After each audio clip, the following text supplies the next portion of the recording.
Hi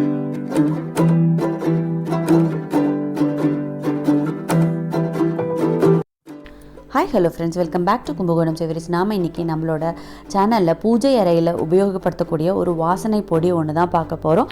அதுவும் வீட்லேயே எப்படி பண்ணுறது அப்படிங்கிறத தான் பார்க்க போகிறோம். இது வீட்டில் இருக்கக்கூடிய சாமான்களை வச்சே பண்ணக்கூடியது. எல்லாருக்குமே தெரியும், ஆடி பிறந்தாச்சு அப்படின்னா வரிசையாக பண்டிகைகள் வர ஆரம்பிச்சிடும். இந்த பண்டிகைகளுக்கு நம்ம இந்த பவுடரை எப்படி யூஸ் பண்ணலாம் அப்படிங்கிறத பார்க்கலாம். இதை யூஸ் பண்ணோம் அப்படின்னா பூஜை அறை மட்டும் இல்லைங்க, வீடு ரொம்ப கமகமான்னு இருக்கும். அதை எப்படி எங்கெங்கே யூஸ் பண்ணணும் அப்படிங்கிறத நான் சொல்கிறேன். முதல்ல இதை எப்படி பண்ணுறது அப்படிங்கிறத பார்க்கலாம். இதுக்கு முதல்ல நான் ஒரு மிக்ஸி ஜார் எடுத்துட்டுருக்கேன். இதில் ஒரு 20 ஏலக்காய் எடுத்துட்டுருக்கேன். எந்த அளவுக்கு ஏலக்காய் எடுத்துக்கிறோமோ அதே அளவுக்கு கிராம்பு எடுத்துக்கணும். அதுக்கப்புறமா இது கூட இது ஜாதி பத்திரின்னு பேர். இதுவும் நாட்டு மருந்து கடையிலையும் கிடைக்கும், டிபார்ட்மெண்டல் ஸ்டோர்லேயும் கிடைக்கும். அதையும் இது கூட சேர்த்துட்டுருக்கேன். அதுக்கப்புறமா வெட்டிவேர் சின்ன சின்னதாக கட் பண்ணி எடுத்துக்கோங்க. அதுக்கப்புறமா இது பச்சை கற்பூரம், நம்ம ஸ்வீட் பண்ணுறதுக்கெலாம் யூஸ் பண்ணக்கூடிய கற்பூரம். அதுக்கப்புறமா சாதாரண கட்டி கற்பூரம் 4. இது எல்லாத்தையும் சேர்த்து ஒரு மிக்ஸி ஜாரில் நல்லா பவுடராக பொடி பண்ணிக்கணும். இது ரொம்ப ஃபைன் பவுடராக ஆகாது, கொஞ்சம் திரியாக தான் இருக்கும். இது பார்த்திங்கன்னா தெரியும், இந்த அளவுக்கு தான் இருக்கும். இப்போது இது கூட நம்ம இன்னும் ஒரு 3 பவுடர் சேர்த்துக்க போகிறோம். அதாவது சந்தனம். இது சுத்தமான சந்தனம், நாட்டு மருந்து கடையில் கிடைக்கும்.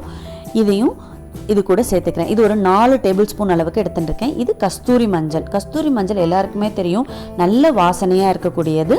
இதையும் ஒரு 4 டேபிள் ஸ்பூன் சேர்த்துட்டுருக்கேன். இது ஜவ்வாது ரொம்ப ரொம்ப ரொம்ப வாசனையை கொடுக்கக்கூடியது. இது ஒரு சின்ன பாட்டிலில் வரும். இதில் நான் ஒரு பாதி அளவு சேர்த்துட்டுருக்கேன். அதாவது 1 டீஸ்பூன் அளவுக்கு சேர்த்துட்டுருக்கேன். பார்த்திங்கன்னா தெரியும், இதில் ஹாஃப் எடுத்துட்டுருக்கேன். இது எல்லாத்தையும் சேர்த்து திரும்பவும் நம்ம மிக்சியில் பவுட்ரு பண்ணிக்கணும். இப்போ பார்த்திங்கன்னா தெரியும், இது ரொம்ப ஃபைன் பவுடராக ஆகாது. வேணால் நம்ம ஜல்லடையில் செலிச்சிக்கலாம். நான் அப்படியே தான் யூஸ் பண்ணிக்கிறேன். உங்களுக்கு வேணும்னா இதை சலிச்சிட்டு ஒரு ஏர்டைட் கண்டெய்னரில் போட்டு மூடி வச்சுக்கோங்க. இப்போது இந்த வாசனை பொடியை எங்கெங்கே எப்படியெல்லாம் உபயோகப்படுத்தலாம் அப்படிங்கிறத பார்க்கலாம். நாம் எல்லாருமே பூஜை அறையில் சுவாமி படத்தை தொடச்சி சந்தனம் குங்குமம் வைப்போம். விக்கிரகமாகட்டும் ஃபோட்டோவாகட்டும் எல்லாத்துக்குமே நம்ம இந்த பொடியை உபயோகப்படுத்தலாம். இந்த சந்தனத்துக்கு பதிலாக இந்த பொடியை எடுத்துட்டு இது கூட பன்னீர் கொஞ்சம் கலந்து குழைச்சிண்டு நம்ம சந்தனத்துக்கு பதிலாக உபயோகப்படுத்தலாம். பன்னீர் இல்லைன்னாலும் பரவாயில்ல, சாதாரண தண்ணியிலேயே நம்ம இதை குழைச்சி சந்தனம் குங்குமமாக வைக்கலாம். இதை வைக்கும் போது அந்த பூஜை அறை முழுக்க ரொம்ப வாசனையாக இருக்கும், ரொம்ப நல்லா இருக்கும். அதுக்கப்புறமா நம்ம ஏற்றுற விளக்குக்கு மஞ்சள் குங்குமம் வைப்போம். அதுக்கு பதிலாக இந்த பொடியை கொஞ்சம் கலந்து மஞ்சளுக்கு பதிலாக இதை வச்சு நம்ம ஏற்றலாம். அதுக்கப்புறமா இந்த விளக்குக்கு உபயோகப்படுத்தக்கூடிய திரி இருக்கு இல்லையா, அதுக்கு கொஞ்சமாக நெய் விட்டுண்டு அதில் இந்த பொடியை போட்டு நல்லா கலந்துண்டு நம்ம உபயோகப்படுத்தக்கூடிய திரியை இந்த நெய்யில் நல்லா நனைச்சி எடுத்துக்கணும். இப்போ பார்த்திங்கன்னா தெரியும், இந்த மாதிரி ஃபுல்லாக அந்த திரியை பஞ்சு திரியை இதில் போட்டு நனைச்சி எடுத்துக்கோங்க. அதுக்கப்புறமா நம்ம விளக்கேற்றும் போது நல்ல வாசனையாக இருக்கும், ரொம்ப தெய்வீகமாக இருக்கும் இந்த பொடி. அதுக்கப்புறமா நம்ம பூஜை அலமாரியில் நம்ம கோலம் போடும்போது மஞ்சள் குங்குமம் வைப்போம் இல்லையா, அப்போது இந்த பொடியை வச்சுட்டு அதுக்கு மேலே குங்குமம் வைக்கலாம். அதுக்கப்புறமா வெள்ளிக்கிழமைகள்லையும் பண்டிகை நாட்கள்லையும் நம்ம நிலவாசப்படியில் மஞ்சள் தடவி குங்குமம் இடுவோம் இல்லையா, அந்த மஞ்சளுக்கு பதிலாக இந்த பொடியை குழைச்சி தடவலாம். அதுக்கப்புறமா கலசம் வைக்கும்போது கலசத்துக்கு மேலே வைக்கக்கூடிய மஞ்சள் தேங்காயில் இந்த பொடியை தடவிட்டு குங்குமம் வச்சா ரொம்ப வாசனையாக இருக்கும். வரலட்சுமி நோன்பு வர்றது, அதுக்கெல்லாம் நம்ம இதை யூஸ் பண்ணிக்கலாம்.